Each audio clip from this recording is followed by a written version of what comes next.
Hi guys, this is Alea Jen and welcome back to my YouTube channel. So for today's video, paano ko nga ba tinatapos yung buong araw ko na pagtatrabaho dito as domestic helper sa Hong Kong. So for those who don't know, tamad-tamad talaga ako sa Pinas. Hindi ako marunong sa lahat ng bagay. Sabi nga ng kapatid ko, bulayog daw ako.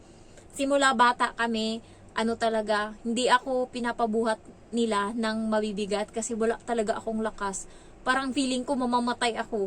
Alam mo yung, hindi ko alam. Grabe talaga. Kaya yung bunso namin, yun yung nagtatrabaho para sa akin. Kapag manguha kami ng kangkong sa hapon, nangalahati pa lang ako ng kasi 10 piso kailangan namin kada hapon pagkatapos namin mag-aral. Pag uwi namin galing eskwelahan, kakain muna kami, tapos diretso na kami sa kangkungan, tapos magkuha kami ng 20 pesos na kangkong. Yung 10 pesos, hindi mo na magano na talaga, yung mga kilikili ko, kamusta dyan?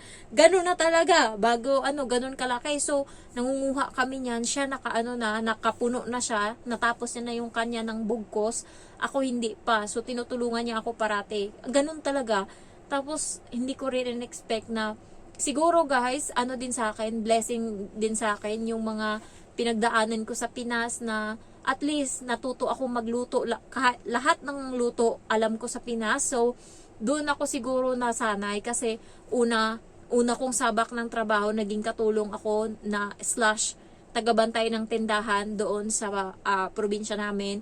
So, may konting idea ako. Yun yung ginawa kong background pagpunta ko dito. Kunwari, yun yung trabaho ko.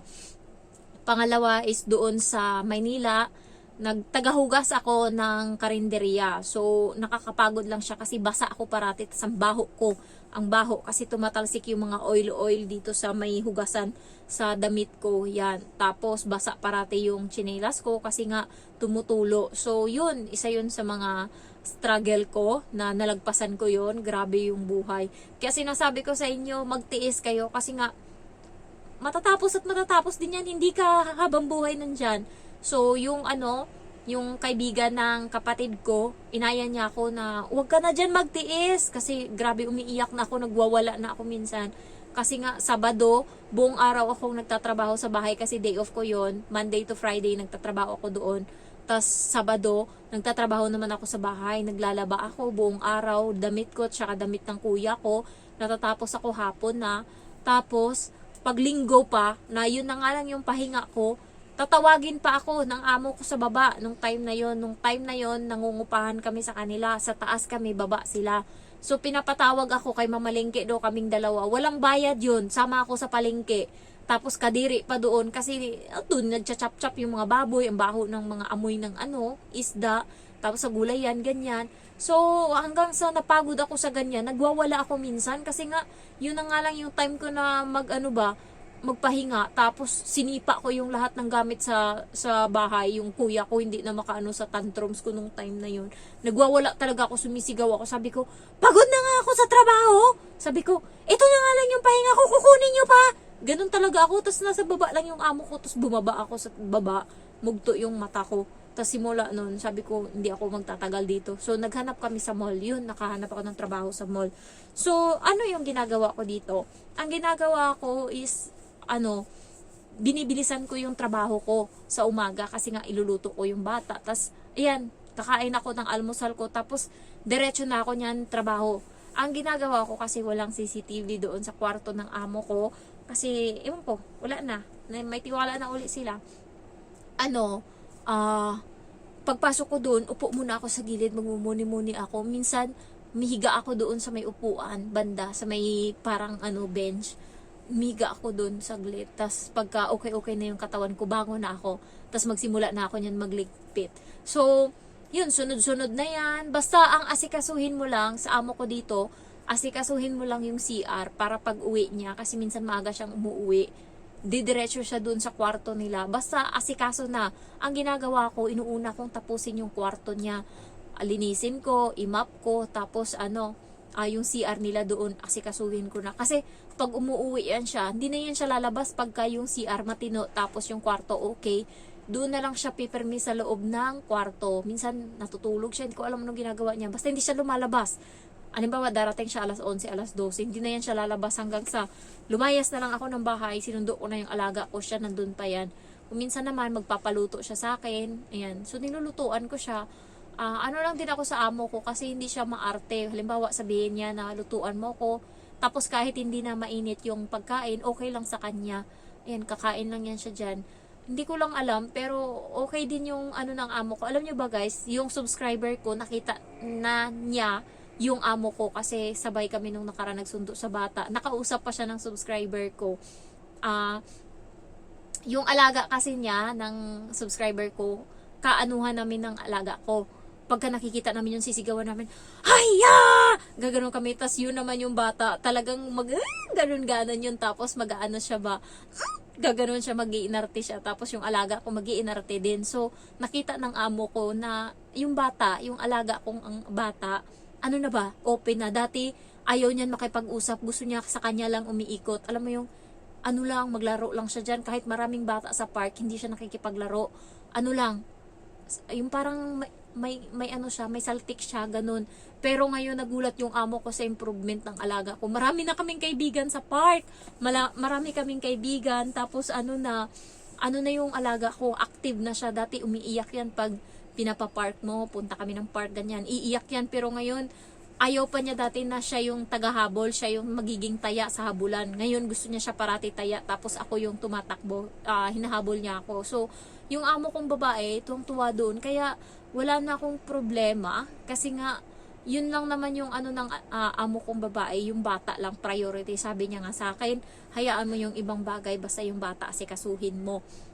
Yun, inaasikaso ko. Minsan, nagtatrabaho muna ako. Tapos, tapos ko na magtrabaho pagka Biyernes, matatapos ako ng 9:15 or 9:30. Tapos, lalabas na ako. Puntahan ko na yung bata. Sabi ko, tara na, maglaro na tayo. Tapos anuhin na lang kami, tatawagin na lang kami ng amo ko na tama na yan, kay tulog na, ganyan. So titigil na kami pagka ganun. So, ang ano doon, okay na, yung amo ko ba kahit paano, okay lang, sa pagkain lang naman siya buraot. Pero sa ibang bagay, okay naman. So yun na lang yung tinitiis ko. Dami ngang nakapansin, pumayat daw ako. Nagtataka din ako, grabe din ako kumain ngayon, malaki ako kumain. Siguro simula nung namatay yung ate ko, hindi ako kumakain. Tapos pag uwi ko ng probinsya, ng Pinas, hindi rin ako natutulog. Sa 7 days na yan, na 8 days na yan na nandun ako sa Pinas, is stress ako kasi ako lahat sa gastos. Tapos hindi rin ako natutulog. Sila parang tawag nito, matutulog yung iba. Ako muna bantay sa bata, newborn, hanggang alas 2 ng madaling araw ako magbabantay sa bata. Tapos pagka papalitan ako ng alas 2 ng hipag ko, ako naman ngayon magbabantay sa patay. Yung nakabantay dun sa patay na asawa ng ate ko, siya yung matutulog. Ayan. Tapos, papalitan ako ng iba, alas 4 na ng umaga. So, buong araw, alas 4, alas 5, alas 6, alas 7, minsan alas 7 palang ginigising na nila ako para mag-almusal daw kami. Kasi, rules ko nung nandun ako na sabay-sabay kaming mag-almusal, tanghalian, harapunan, lahat yan sabay. Hindi pwedeng may maiwan na isa kasi baka mamaya ubusin nila yung pagkain, may ibang maiwan, wala ng ulam, wala ng pagkain. So, rules ko doon, kaya kahit na ako yung nagpatupad ng rules, nung tinawag akong kumain, tatayo talaga ako kasi ako gumawa nun. Kaya siguro ang payat ko doon, kaya siguro 3 hours lang tulog ko Kaya nung sumakay ako ng eroplano pabalik dito sa Hong Kong, paglapat ng ko, gusto ko pang manood ng movie kasi first time ko sa Philippine Airlines, first time ko sumakay ng eroplano na merong movie, yung yung harap mo merong yung player. Ayan, so nagpipindot-pindot ako, nahanap ako ng movie, pero hindi talaga kaya. Gusto ko talagang matulog, kaya pinatay ko yun. Tapos yung una nilagay ko sa likod, tapos natulog ako. Maya-maya dumating yung babae na magbibigay ng pagkain. May libre kaming pagkain sa Philippine Airlines. Yan, nilapag ko lang dyan yung pagkain, natulog uli ako.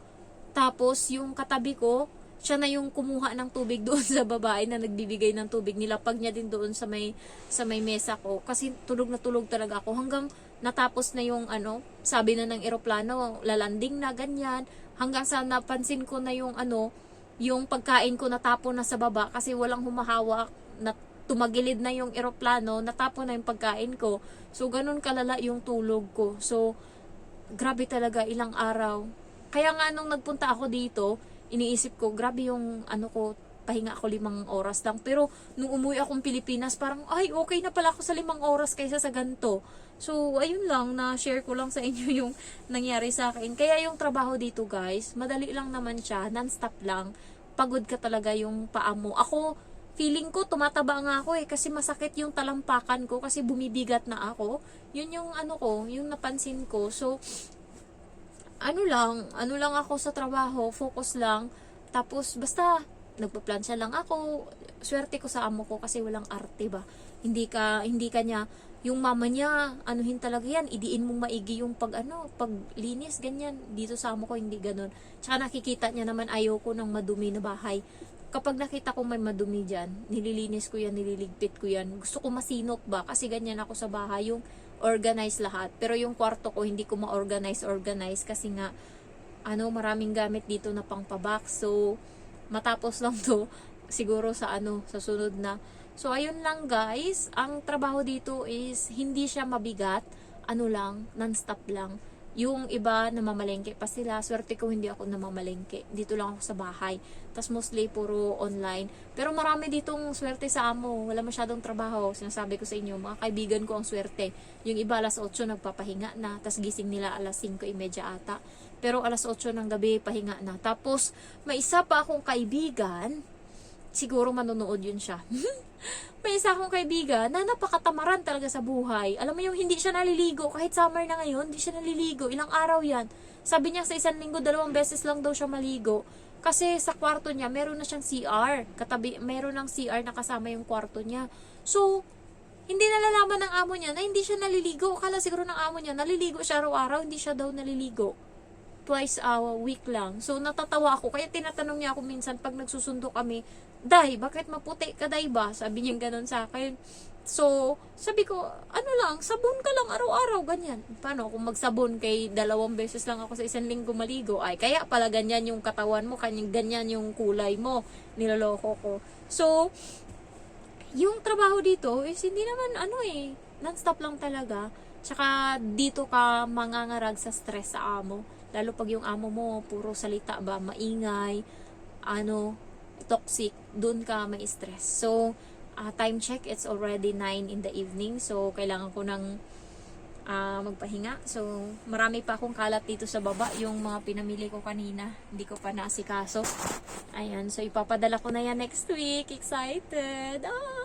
So, thank you for watching and I love you all. Bye-bye.